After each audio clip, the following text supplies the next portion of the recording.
Bonjour à tous. Nous vivons des temps historiques, des temps hautement prophétiques. Et je vais, pour preuve, vous lire le chapitre 38 du livre d'Ézéchiel, ce prophète qui a vécu à peu près il y a près de 3000 ans. Ce prophète qui a parlé d'une guerre qu'on appelle soit la guerre d'Ézéchiel, soit la guerre de Gog et Magog. Ézéchiel 38 nous dit ceci. La parole de l'Éternel me fut adressée en ces mots. Fils de l'homme, tourne ta face vers Gog au pays de Magog, vers le prince de Roche, de Méchec et de Toubal, et prophétise contre lui. Tu diras, ainsi parle le Seigneur l'Éternel, voici, j'en veux à toi, Gog, prince de Roche, de Méchec et de Toubal. Je t'entraînerai et je mettrai une boucle à tes mâchoires. Je te ferai sortir, toi et toute ton armée, chevaux et cavaliers, tous vêtus magnifiquement, troupes nombreuses, portant le grand et le petit bouclier, tous maniant l'épée. Et avec eux, ceux de Perse, d'Éthiopie et de Pout, tous portant le bouclier et le casque. Gomer et toutes ses troupes, la maison de Togarma, à l'extrémité du septentrion, et toutes ses troupes. Peuple nombreux qui sont avec toi. Prépare-toi, tiens-toi prêt, toi et toute la multitude assemblée autour de toi, sois leur chef. Après bien des jours, tu seras à leur tête. Dans la suite des années, tu marcheras contre le pays, dont les habitants, échappés à l'épée, auront été rassemblés d'entre plusieurs peuples, sur les montagnes d'Israël, longtemps désertes. Retirés du milieu des peuples, ils seront tous en sécurité dans leur demeure. Tu monteras, tu t'avanceras comme une tempête, tu seras comme une nuée qui va couvrir le pays, toi et toutes tes troupes, et les nombreux peuples avec toi. Amen. Comme je vous le disais en préambule, nous sommes dans des temps historiques au regard de l'actualité. Nous assistons en effet depuis quelques jours, quelques semaines, à cette offensive armée de la Turquie contre la Syrie. Et ce n'est pas par hasard. Ce n'est pas par hasard que nous voyons des acteurs à partir de ce conflit, des acteurs internationaux, des acteurs de marque, je dirais entre guillemets, comme la Russie, par exemple. La Russie qui joue un rôle prépondérant aux côtés donc de la Turquie et de l'Iran. Ce sont en effet ces trois nations qui seront les principaux acteurs, les principaux dirigeants de cette guerre d'Ézéchiel qui va se produire. Je ne dis pas qu'elle se produira ces jours-ci ou la semaine prochaine ou dans un mois ou dans un an peut-être, mais nul ne sait exactement quand elle va se produire. Ce qui est certain, c'est que cette guerre aura lieu. Et cette guerre, avec donc ces trois principaux protagonistes, la Russie, la Turquie et l'Iran, dont la Bible parle. Évidemment, la Bible ne parle pas de la Russie n'est pas nommée textuellement dans la Bible, mais son nom c'est Roche et Méchec et Toubal. Ce sont ces trois noms qui, en fait, nous parlent de la Russie. Et je vais vous expliquer pourquoi un peu plus tard. Il y aura donc une coalition menée conjointement par ces trois nations et d'autres nations satellites. Cette coalition va mener guerre contre Israël. Et cette guerre aura lieu précisément dans les montagnes du nord d'Israël, par la vallée de Bazan. Alors vous me direz, mais pourquoi Pourquoi cette coalition contre Israël? Eh bien, pour plusieurs raisons. Premièrement, parce que Israël a toujours fait l'objet d'une haine concentrée des nations, et principalement des nations du Moyen-Orient et des nations de l'Est de l'Europe, et de l'Europe aussi bien entendu. Israël, qui est le pays choisi de l'Éternel Dieu, est l'objet de toutes les convoitises. Israël est une nation haïe. C'est le plus petit pays du Moyen-Orient, à peine une dizaine de millions d'habitants, un territoire extrêmement restreint. Et très curieusement, Israël fait l'objet de la haine et à la fois de la convoitise des nations. Alors je voulais dire d'abord pour commencer que cette guerre d'Ézéchiel, cette guerre qui va avoir lieu, n'est pas à confondre avec la guerre d'Armageddon, qui se produira tout à la fin des temps, après le millénium, après la grande tribulation et après le millénium. C'est la grande guerre qui réunira les 4 grandes puissances mondiales. Nous aurons la grande puissance du Nord d'Israël, donc avec le roi du Nord, qui est le roi de la Russie, le roi du Sud, qui représente les nations arabes, le roi de l'Est, ou les nations de l'Est, qui représentent la Chine et les nations satellites, et le roi de l'Ouest, représenté par l'Europe et les États-Unis. Et précisément, je voudrais attirer votre attention sur le fait que les États-Unis se sont retirés de ce conflit entre la Turquie et les Kurdes du nord-est de la Syrie. Eh bien, il faut tout à fait comprendre que cela est voulu, que cela fait partie de la prophétie, puisque les États-Unis n'ont rien à voir avec cette guerre d'Ézéchiel. Les États-Unis n'entreront en guerre contre Israël que tout à la fin, lors de la bataille d'Armageddon. Donc c'est à dessein que M. Trump, guidé par Dieu, ne veut pas rentrer dans ce conflit du Moyen-Orient qui a commencé déjà et qui va se poursuivre, parce que cette guerre de la Turquie contre le nord-est de la Syrie, c'est-à-dire contre les Kurdes qui sont accusés d'être des terroristes aux yeux de la Turquie, eh bien cette guerre d'Ézéchiel ne concerne qu'en fait que les nations du Moyen-Orient, dirigées donc par cette trilogie, entre guillemets, qui est représentée par la Russie, l'Iran et la Syrie. Alors, je vais vous expliquer un petit peu ce qui se passe actuellement par rapport justement à ce conflit qui a commencé donc entre la Turquie et les Kurdes. Donc les Kurdes, je vous rappelle un peu qui sont les Kurdes. Les Kurdes sont cette tribu ethnique, ce peuple ethnique qui est apatride en fait, qui n'a pas de patrie, originaire du Kurdistan, et qui est actuellement dispersé dans 4 pays différents, dont la Turquie, l'Iran, la Syrie et l'Irak. Les Kurdes est une ethnie qui a pour religion le sunnisme, ce sont des musulmans sunnites. Eh bien, le conflit actuel entre la Turquie de M. Erdogan et le nord-est de la Syrie contre les Kurdes semble effectivement être un prélude, et je dis bien seulement un prélude, à donc ce conflit qui sera encore plus grand et plus violent, qui va à terme embraser tout le Moyen-Orient et avoir bien entendu de graves répercussions aussi bien politiques qu'économiques et sociales sur le reste du monde et particulièrement sur l'Europe.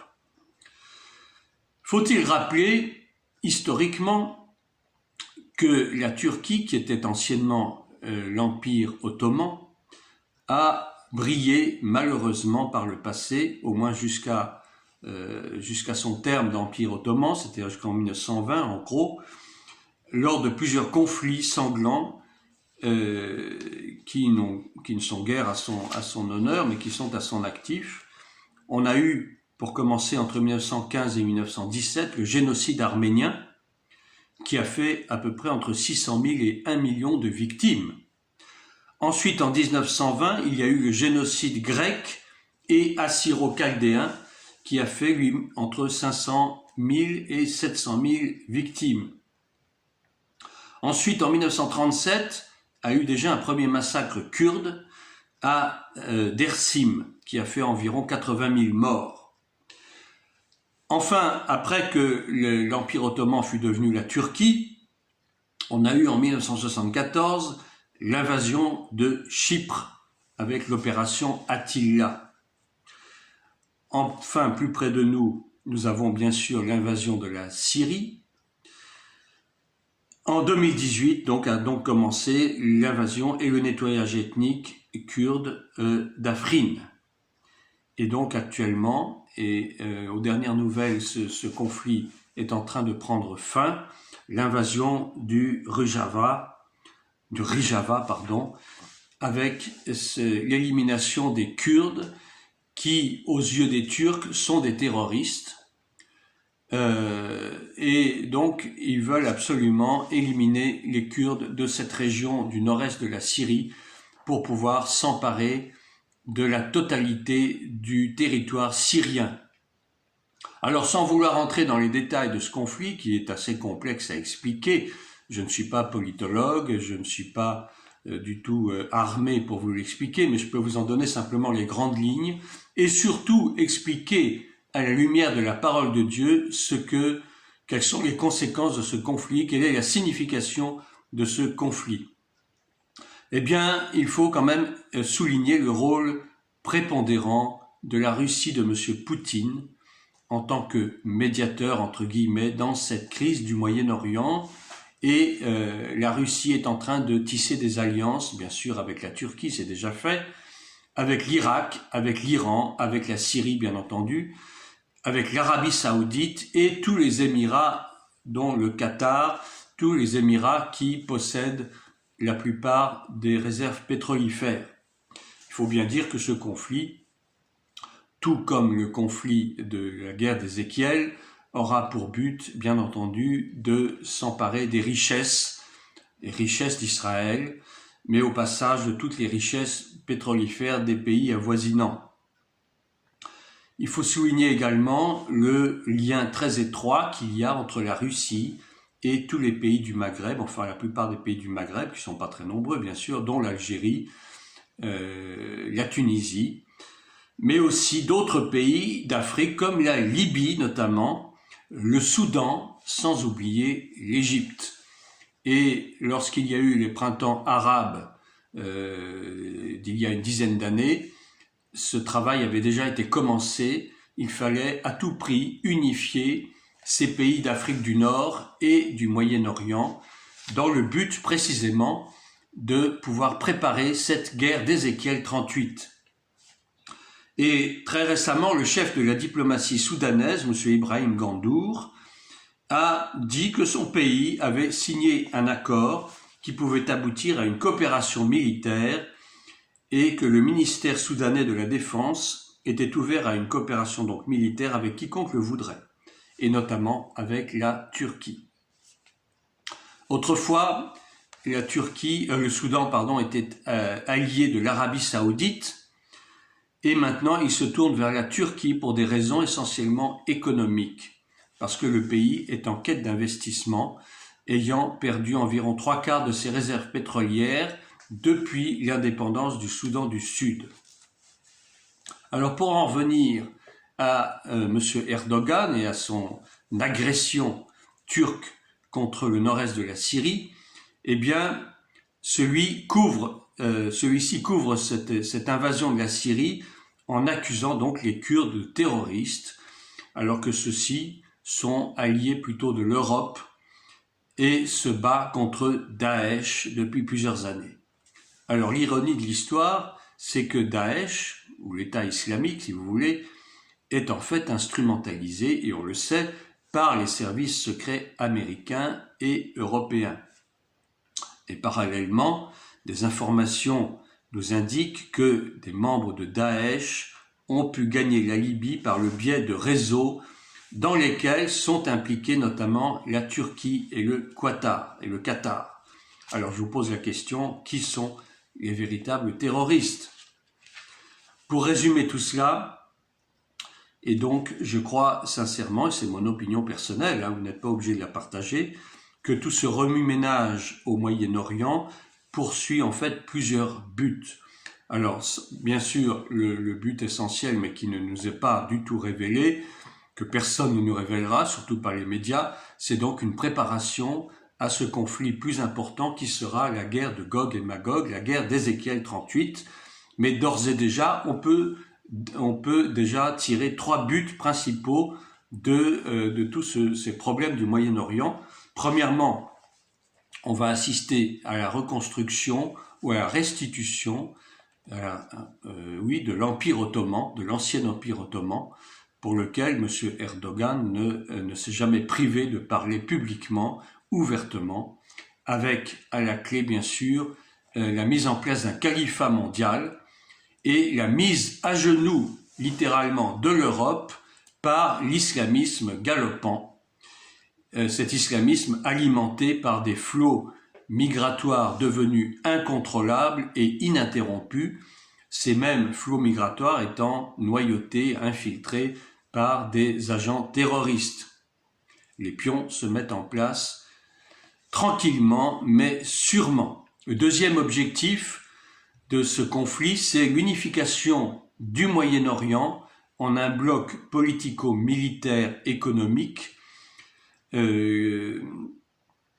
qui réunit, en plus déjà des pays connus, toute l'Afrique maghrébine, enfin en grande partie, ainsi que le Soudan et la Libye, et l'Éthiopie également. Troisième objectif, tout ce conflit qui se joue, cette partition qui se joue, est donc, comme je vous le disais, le prélude à la guerre d'Ézéchiel 38 et 39, que l'on nomme donc guerre de Gog et Magog, le but étant d'envahir Israël, Israël qui est en fait un obstacle majeur pour la Russie afin d'accéder à tout le Moyen-Orient, à cause du pétrole bien entendu. Et donc cette coalition sera dirigée conjointement par la Russie, la Turquie et l'Iran. L'Iran qui a des velléités de créer un corridor pour aller directement, en passant par l'Irak et la Syrie, pour accéder au Liban. Et on sait très bien que l'Iran, qui est un des ennemis les plus féroces d'Israël, a pour objectif et comme rêve, je dirais presque ancestral, de détruire Israël, de pousser Israël à la mer, et donc ce corridor sera créé pour accéder au Liban, et comme on sait que le Liban est tout proche de la frontière israélienne, eh bien, de pouvoir attaquer tranquillement Israël par le Liban. Alors maintenant, je vais vous parler plus précisément de ce conflit, cette guerre d'Ézéchiel 38. Et c'est très intéressant, nous vivons vraiment dans des temps très intéressants, très passionnants, tout en même temps qu'assez angoissants, parce que nous savons que la fin est proche, mais nous devons être rassurés parce que le Seigneur nous a promis une grande délivrance. Mais en attendant, il va falloir assister à cette guerre de Gog et Magog, cette guerre d'Ézéchiel 38, parce que ce n'est qu'à l'issue de cette guerre, enfin plutôt, c'est à cause de cette guerre d'Ézéchiel 38 que sera signé un traité de paix entre donc Israël et les pays du Moyen-Orient, et ce traité de paix sera signé, sera confirmé par l'Antéchrist. Cet Antéchrist qui, à mon sens, viendra du Moyen-Orient et non pas d'Europe, comme on le croit volontiers. L'Antéchrist ne viendra pas de l'Empire romain, mais viendra plutôt, je dirais presque de l'Empire ottoman. En tout cas, il viendra du Moyen-Orient et il va imposer bien sûr le califat, il va imposer la religion islamique dans le monde entier. Mais au préalable, il va paraître comme étant un homme de paix, puisque la Bible nous parle de paix et de sécurité. Les hommes diront paix et sécurité, mais en réalité, cette paix sera une fausse paix, et ce protocole de paix sera signé par l'Antéchrist, et nous le verrons. Et ce sera certainement peu de temps avant qu'ait lieu l'enlèvement de l'Église. Mais en attendant, tous ces événements, nous allons les vivre, nous allons les connaître. et ils seront pour nous totalement conformes à la prophétie biblique. On ne peut pas dire donc quand cette guerre d'Ézéchiel aura lieu. Ce qui est sûr, c'est qu'elle aura lieu parce qu'elle a été prophétisée donc par Ézéchiel, et qui ne connaissait même pas la Russie, qui ne savait même pas que tous ces pays allaient exister. C'est donc, ça prouve que vraiment Dieu a parlé à travers la bouche d'Ézéchiel. Israël est un pont entre l'Europe, l'Asie et l'Afrique. Et comme je vous le disais tout à l'heure, c'est un tout petit pays, à peine 10 millions d'habitants, mais c'est un pays qui comporte pas mal de richesses souterraines, notamment dans la mer Morte, où il y a beaucoup de potasse. Il y a également du pétrole en Israël. Et il faut savoir aussi que le problème du pétrole, c'est un problème récurrent. Il y a eu plusieurs chocs pétroliers au XXe siècle déjà. Et le pétrole, c'est vraiment, j'allais dire, l'enjeu de toutes les guerres actuelles. Il faut savoir que les États-Unis, déjà, reçoivent environ 50% de leur pétrole du Moyen-Orient. L'Europe, elle, encore plus gourmande, reçoit environ 70% de son pétrole et également du gaz qui vient de l'Ukraine. Le Japon est encore plus gourmand puisqu'il consomme environ 90% de son pétrole qui vient du pétrole arabe. Et donc les Russes, que la Bible appelle Rosh, Méchec et Toubal, alors Rosh, bon, je vous expliquerai un peu après quelle est l'origine de ces noms-là. Donc les Russes veulent en fait contrôler toutes les zones pétrolifères du Moyen-Orient, mais le problème c'est que Israël les en empêche. Israël est un obstacle, donc il faut attaquer Israël, il faut éliminer Israël. La nation dirigeante, donc le chef de cette coalition de la guerre d'Ézéchiel, c'est la Russie.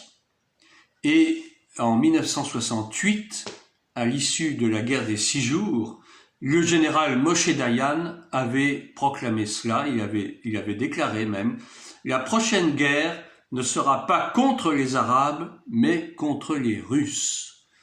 Donc vous voyez que le général Moshe Dayan était parfaitement au courant de ce qui allait se passer quelques décennies plus tard. Il y a donc une alliance qui est en train de se créer entre les pays du septentrion, c'est-à-dire les pays du Nord. Cette alliance, donc, qui part de la Russie, Rosh. Alors Rosh, Méchec et Toubal, qui sont des petits-fils de Noé, des fils de Japheth, ainsi que Magog, eh bien, ce sont des tribus, différentes tribus. Rosh était une tribu qui vivait dans les montagnes du Taurus, c'est-à-dire en Russie, au nord de la Russie. Méchec, qui signifie en fait Moscou, Méchec était une tribu qui vivait dans les montagnes du Caucase, donc toujours en Russie. Et enfin, Toubal, c'est à l'origine une tribu, les Tiberni, qui vivaient donc eux également en Russie. Tubal, fils de Japheth, ancêtre des Russes actuels, qui était un peuple qui habitait la mer Noire. Donc vous voyez, tout est centralisé, tout est centré sur la Russie. Et donc la prophétie d'Ézéchiel nous dit que Gog sera leur chef. Le chef, c'est-à-dire le dirigeant ou le dictateur de toute cette coalition. Et on voit très bien M. Poutine en train de tisser des liens étroits avec l'Iran, avec la Turquie. Donc il ne faut s'étonner de rien, les choses vont se faire comme elles doivent se faire, c'est-à-dire que la Russie va prendre la tête de cette coalition, secondée par la Turquie de M. Erdogan, et par l'Iran qui, depuis très longtemps, n'a qu'un désir, un espoir secret, c'est détruire Israël.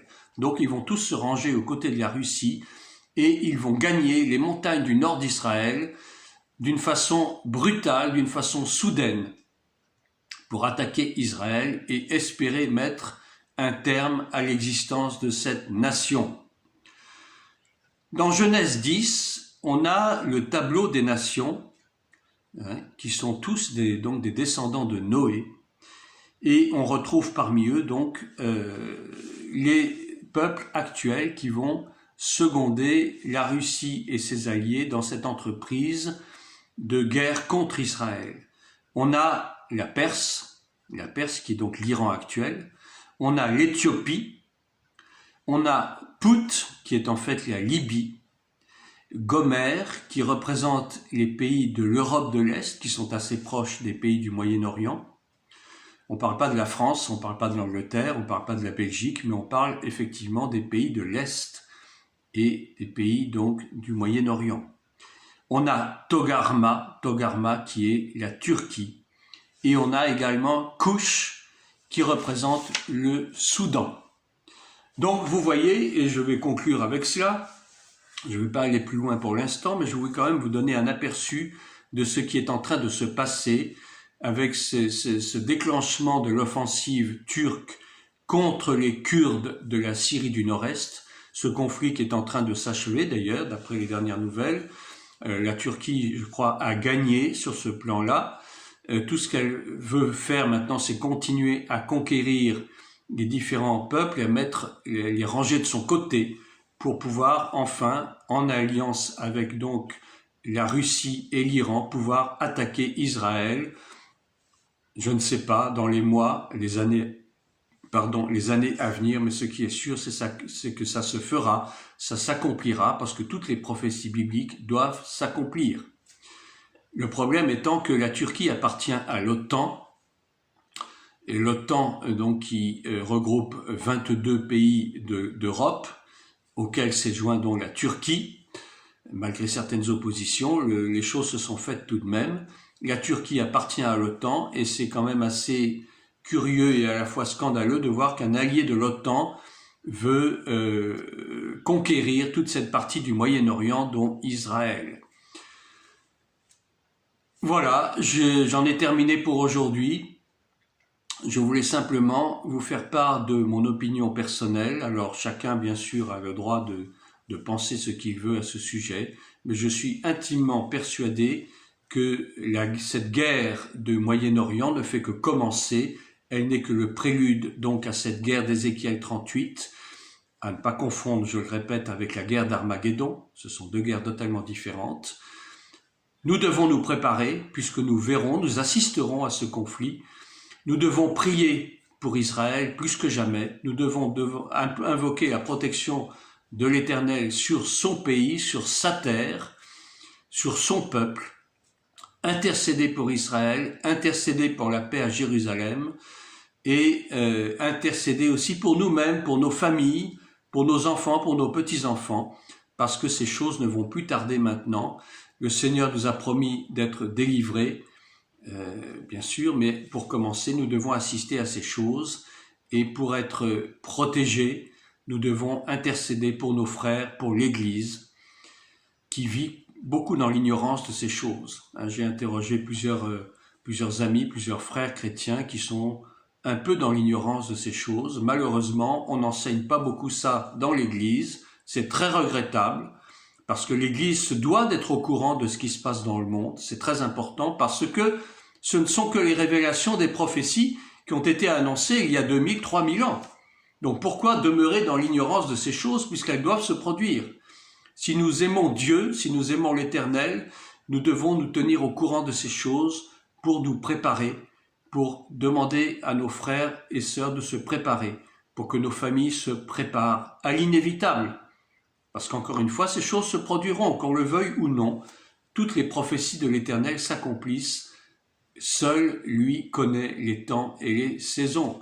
Mais nous pouvons déjà avoir une idée, ne serait-ce qu'en regardant l'actualité, en regard des prophéties bibliques. Voilà, c'était un peu mon point de vue personnel sur ce qui se passe actuellement et qui va continuer, parce que on nous dit que la guerre va prendre fin, qu'il y a levé des sanctions contre la Turquie, mais tout ça n'est qu'un leurre, tout ça n'est qu'une illusion, et nous savons que les choses vont reprendre de plus belle, d'une autre façon, mais bien sûr les médias se taisent à ce sujet. Mais nous ne nous taisons point parce que nous connaissons la vérité et la vérité nous affranchira. Et pour terminer, je vous lis ce que nous dit Apocalypse au premier chapitre. Apocalypse qui nous dit ceci. bon, je peux vous citer de mémoire, mais heureux celui qui lit et ceux qui entendent les paroles de la prophétie et qui gardent ces choses qui sont écrites, car le temps est proche. Car le temps est proche. C'est Apocalypse 1, verset 3. Que Dieu vous bénisse. Restons sur nos gardes, veillons et prions.